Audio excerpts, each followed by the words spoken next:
Wedge Antilles, born on Corellia, had a hard life growing up. His parents were freighter pilots, killed trying to save a space station when Wedge was young. He's got a natural ability to lead, and I wouldn't be surprised if someday Wedge became a rogue leader, but he'd much rather be flying missions than attending parades.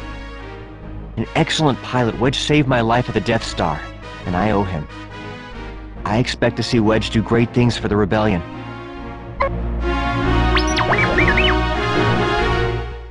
Dak is one of the newer, younger pilots, and I don't know him as well. He replaced Biggs after the Battle of Yavin, and is showing promise as an X-Wing pilot. He's still new though, but what he lacks in experience, he makes up in enthusiasm. He sort of reminds me of myself back when all I wanted was a little excitement and a chance to take on the Empire. Hobby is the skeptic of Rogue Group.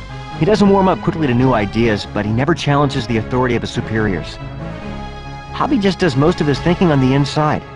You never hear from him unless he has something absolutely crucial to say. He originally trained at the Imperial Academy with Biggs and Porkins, and he jumped ship at the same time they did too. Since then he's been working in the Solar System, running guns, but now he's been chosen to fly with Rogue Squadron. Zev is a little older than the rest of us. He's probably got a few stories to tell, but he keeps pretty quiet. He joined up some time ago after the Empire killed his parents for secretly supplying the Rebellion. Since then, he's been a great asset, once holding off 3 TIE fighters while an Alliance transport fled into hyperspace.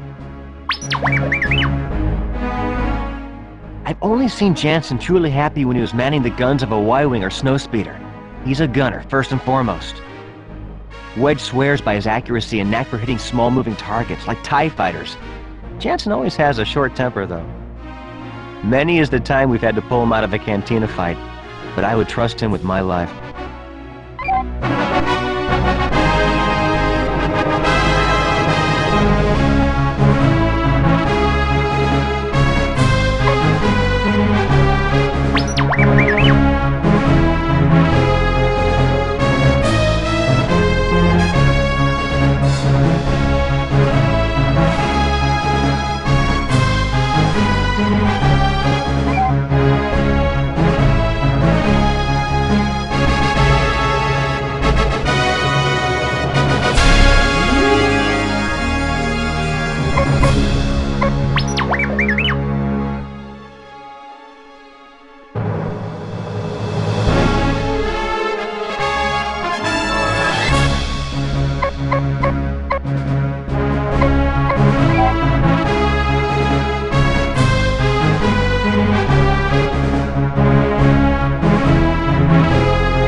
Take an early morning run over Mos Eisley with Wedge Antilles, but keep your eyes open for any suspicious activity.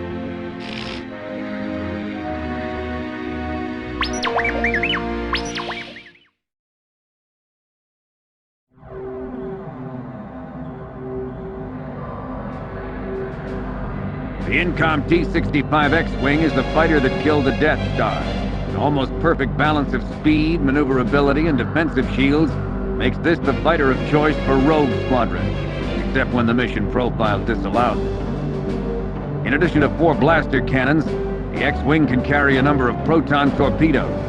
It's powered by 4 fusible thrust engines and requires an onboard astromech droid for peak performance. The A-Wing is the fastest fighter we have, capable of matching a TIE interceptor in speed. Twin J-77 Event Horizon engines power the craft, and twin blaster cannons provide offensive weaponry. However, what we gain in speed, we lose in defense. The deflector shield capability is significantly less than the X-Wing, but make sure you use your speed to dodge lasers rather than relying on shields. The A-Wing also carries a limited number of missiles.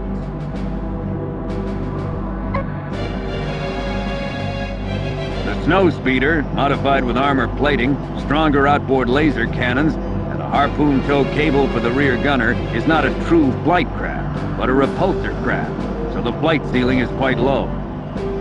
It hugs the ground well and is also quite maneuverable, but the addition of deflector shields was deemed costly and time-consuming, so watch yourself.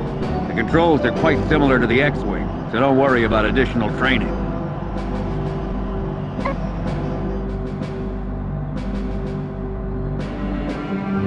The Y-Wing is the workhorse of the Rebel fleet. It's not quick or flashy, but it gets the job done.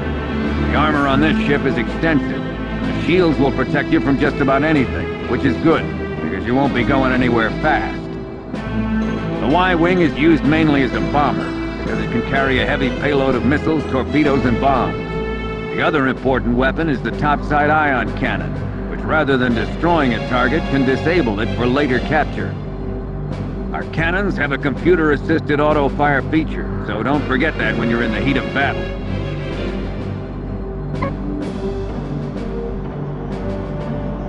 This is a new craft, fast, light, and unpredictable.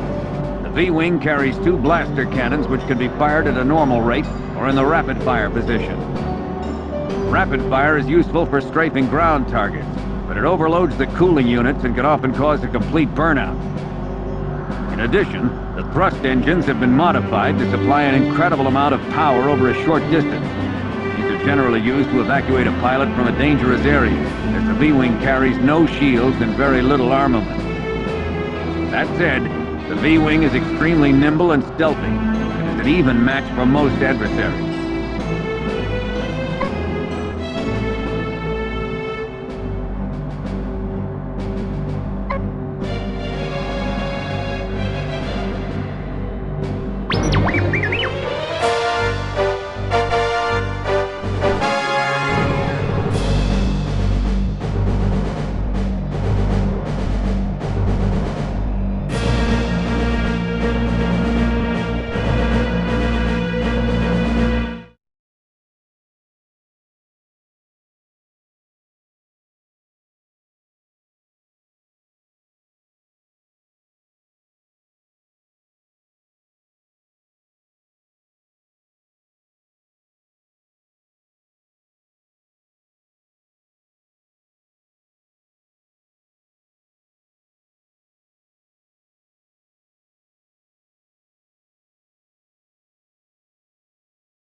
Good morning, Wedge. The rest of Rogue Squadron is still back at base, but I thought we could take an early morning run through Beggar's Canyon.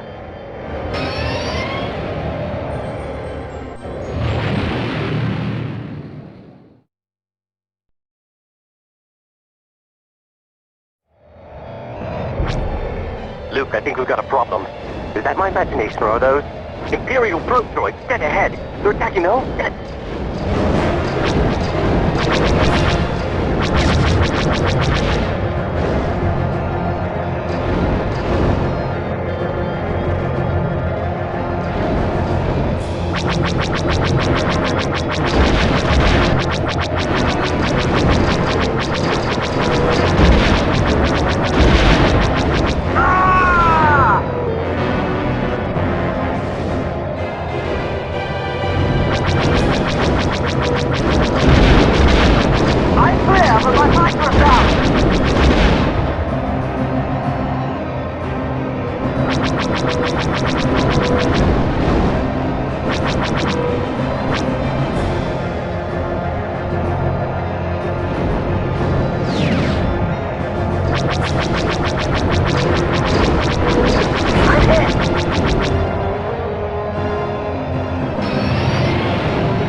The S-foils are closed.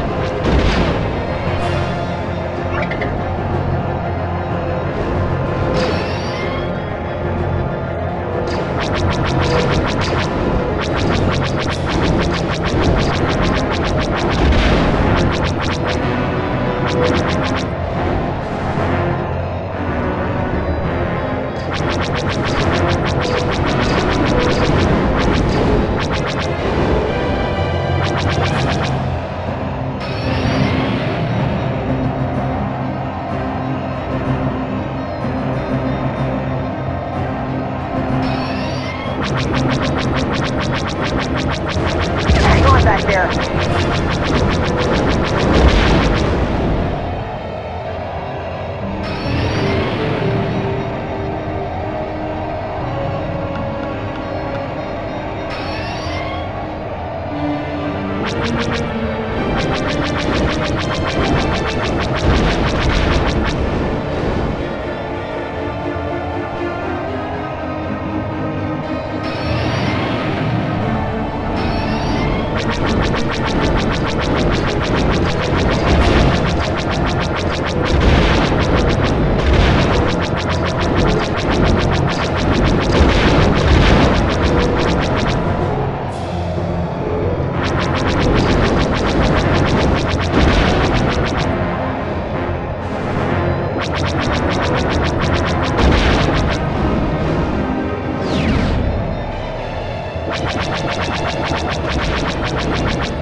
Mos Eisley is under attack. We need to assist.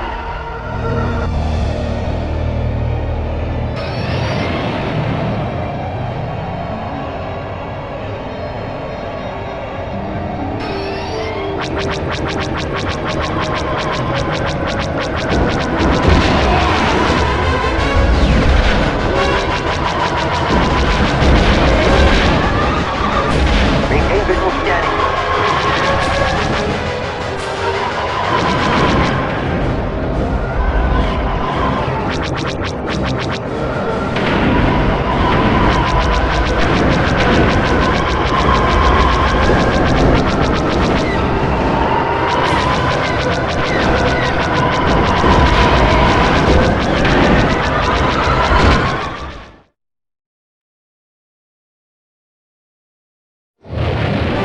We did it! We saved Mos Eisley!